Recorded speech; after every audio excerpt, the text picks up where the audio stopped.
মই তাইৰ মাক হওঁ। তুমি কোন ছোৱালী কথা কৈছা দীপঙ্কৰ? ৰাগিনী।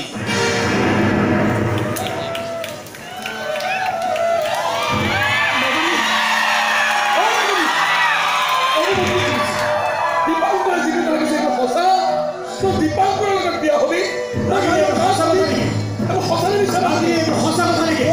তুমি ভাইৰ মাক হ'লে ওলাইছা ৰাগিনী? তুমি কৈ দিলে ৰাগিনী সঁচা কথা নেকি?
মই কৈছো নহয় ছাৰ, ঘটনাবোৰ আমি ভবামতে নঘট।